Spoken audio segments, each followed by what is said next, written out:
Welcome back to another episode of La Liga, where Real Madrid crease and Barcelona dances. And folks, this one was juicy. Barcelona just secured their 28th La Liga title, and how did they choose to celebrate it? By winning at their noisy neighbor's house, Espanyol, and triggering the sprinkler system. Because nothing says dominance like soaking wet confetti. Hansi Flick came, saw, and casually completed a domestic treble with a squad whose average age is younger than the TikTok user base. Meanwhile, Real Madrid fans are somewhere whispering, but Mbappé scored a hat-trick. 1.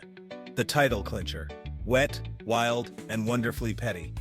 Barcelona sealed the title with a 2-0 win over Espanyol at the RCDE Stadium. Again, for the second time in 3 years. At this point, the RCDE Stadium should just hang a sign that says, "Welcome to Barcelona's title party." Lamine Yamal, 17 years old, curled in a beauty in the 53rd minute, while Fermin Lopez finished the job in stoppage time. Espanyol fans responded by doing what any respectable rival would do, turning on the sprinklers mid-celebration. Peak petty. Michelin-starred pettiness. And let's not ignore the fact that Espanyol's sprinkler defense system has now failed twice in 2 years. Fool me once, shame on you. Fool me twice, and Barcelona's bringing water wings to the next Clásico. At this rate, Barça should just show up with beach towels and call it La Piscina Derby. Honestly, it's getting so wet at RCDE they might need to check if the stadium's been reclassified as a public swimming pool. Espanyol's tactic to stop the party? Hydration. Barcelona players celebrated like wet dogs on a water ride, while the grounds crew earned a bonus for most dramatic attempt to ruin a vibe. Yamal scored, and somewhere Xavi was crying into a bowl of paella, wondering how he missed out on this redemption arc.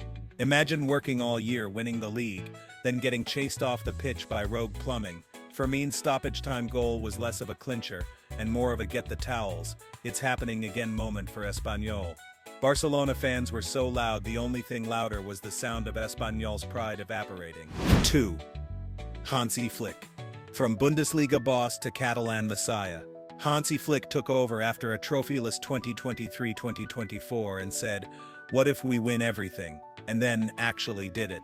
He turned a rebuilding squad into a treble-winning machine with enough youth to qualify for a U21 tournament, and still found time to make Real Madrid look like background dancers in all 4 Clásicos. And let's talk about his transformation arc. Hansi went from being Bayern Munich's trophy librarian to Catalonia's tactical wizard. You'd think he was coaching with a magic wand instead of a clipboard. The man took a club in financial therapy, stitched together a team of teenagers and pensioners, and casually ran La Liga like it was a summer camp tournament. Someone check if Flick has the Infinity Gauntlet, because he just snapped the entire league out of relevance. 2. Hansi Flick. From Bundesliga boss to Catalan messiah, Hansi Flick took over after a trophyless 2023-2024 and said, "What if we win everything?" and then actually did it. He turned a rebuilding squad into a treble-winning machine with enough youth to qualify for a U21 tournament, and still found time to make Real Madrid look like background dancers in all 4 Clásicos. And let's talk about his transformation arc. Hansi went from being Bayern Munich's trophy librarian to Catalonia's tactical wizard. You'd think he was coaching with a magic wand instead of a clipboard. The man took a club in financial therapy, stitched together a team of teenagers and pensioners, and casually ran La Liga like it was a summer camp tournament. Someone check if Flick has the Infinity Gauntlet, because he just snapped the entire league out of relevance. 3. Lamine Yamal, 17 and already your dad. Lamine Yamal didn't just play this season, he owned it. At 17, he scored 15 league goals, embarrassed seasoned defenders, and gave La Liga its most exciting new storyline since VAR got bored. His goal against Espanyol? Disrespectful. That wasn't a strike, it was a declaration of war against adulthood. Let's be honest, Lamine Yamal is so good. Opposing defenders have started calling in sick with Yamalitis. The kid plays like he's got cheat codes installed. At 17, he's out there ending careers, collecting highlight reels, and reminding La Liga that bedtime is a social construct. By the time he turns 18, he might already have more trophies than your favorite club. Parents are now showing their toddlers Yamal clips instead of cartoons, because why not dream big? Yamal is the kind of player who finishes his homework and your team in the same evening. Other teens studying for exams. Yamal breaking ankles and records. Even Messi watched and probably said, "Okay, maybe I can relax now. Spanish defenders are going to develop PTSD every time they see a left-footed teenager cutting inside. At this rate, Barcelona should just rename La Masia to the Yamal Factory. 4.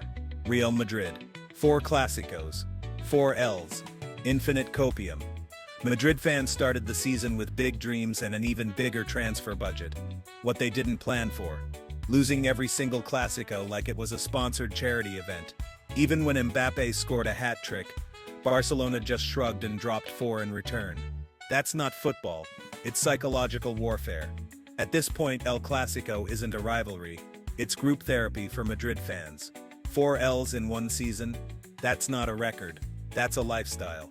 It's like Barcelona kept showing up to Madrid's house, raiding the fridge, beating the team, and then asking politely if they could do it again next month. Even Mbappé looked around like, wait, I left PSG for this. Someone please check on Florentino Perez. He might be Googling how to clone peak Sergio Ramos. Madrid fans were out here tweeting, "We'll get them next time," like it was a Marvel post-credit scene. Every time Madrid took the lead, Barcelona responded with cute. Now hold this. The last Clásico ended 4-3. A thriller for the neutrals. A therapy session for Madrid's backline. Madrid's official X account congratulated Barça with a gracious post. Translation: passive-aggressive applause with a tear in the eye. At this point, Real Madrid needs a Champions League win just to feel something. 5. Espanyol. The Sprinkler Saga. Part Deuce. Let's give a moment to Espanyol. Not for their football. No, but for their waterworks department, now officially the MVP of their season. Barcelona celebrated a league title on their pitch again, so the sprinklers came out again. If revenge is a dish best served cold, Espanyol serves it damp and with lawn equipment. Honestly, Espanyol might be onto something. If you can't beat Barcelona with football, beat them with creative landscaping. Next season, expect a moat, fog machines, and maybe a mariachi band to disrupt throw-ins. Their post-match plan felt less like crowd control and more like an unhinged baptism.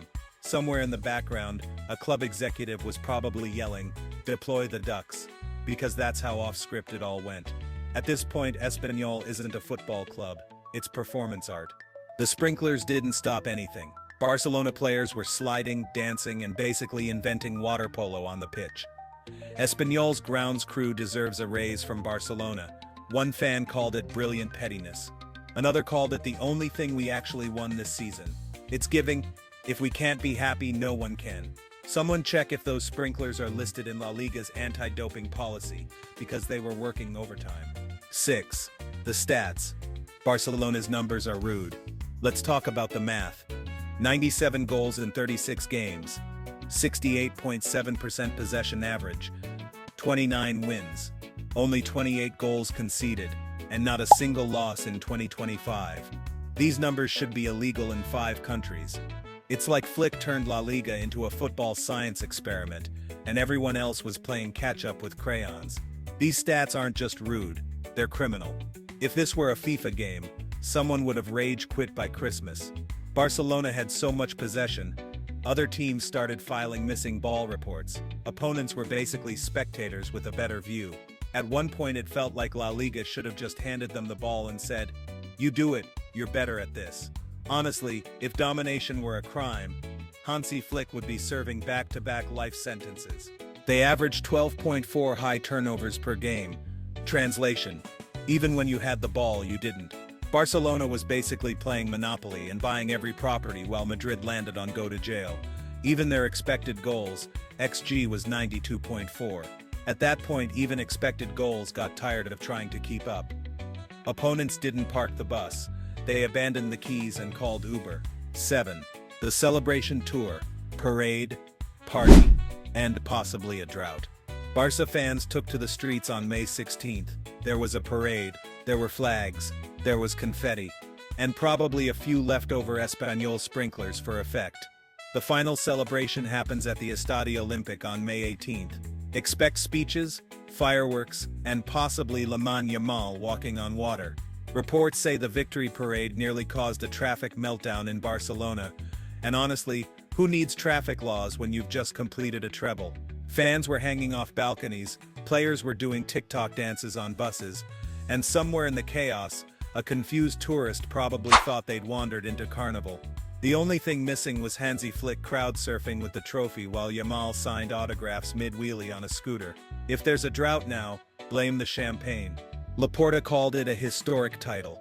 Translation: we did this while broke. Bow to us. Flick's now officially untouchable in Catalonia.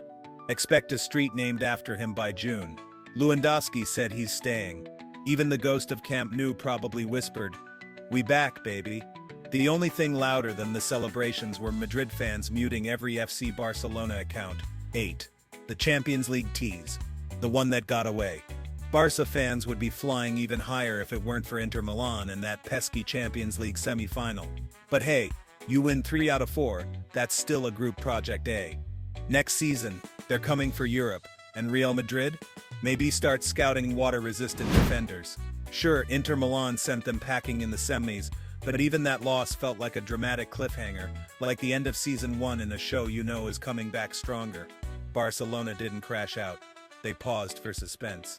Flick probably already has next season's Champions League campaign storyboarded like a Christopher Nolan movie. And if Yamal adds a UCL trophy to his collection before growing a full beard, we might have to report him to UEFA for narrative abuse.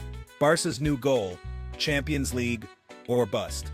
Yamal might break UEFA before he breaks 18. If Flick pulls that one off too, we're renaming Europe to FC Flickistan. Inter Milan may have blocked the quadruple, but La Liga, La Masia, locked, dominated, soaked in confetti. Closing thoughts. The wettest La Liga title ever. So what did we learn? Barcelona rebuilt, reloaded, and rained on everyone's parade, literally. From teenage brilliance to tiki-taka dominance, this wasn't just a title win, it was a full-blown renaissance. And if you're Espanyol, maybe next time, unplug the sprinklers. Smash that like button, subscribe for more football drama, and tell us in the comments, was this Barcelona's greatest La Liga campaign of the modern era, or just the most hydrated one? Until next time, Visca el Barça, and good night.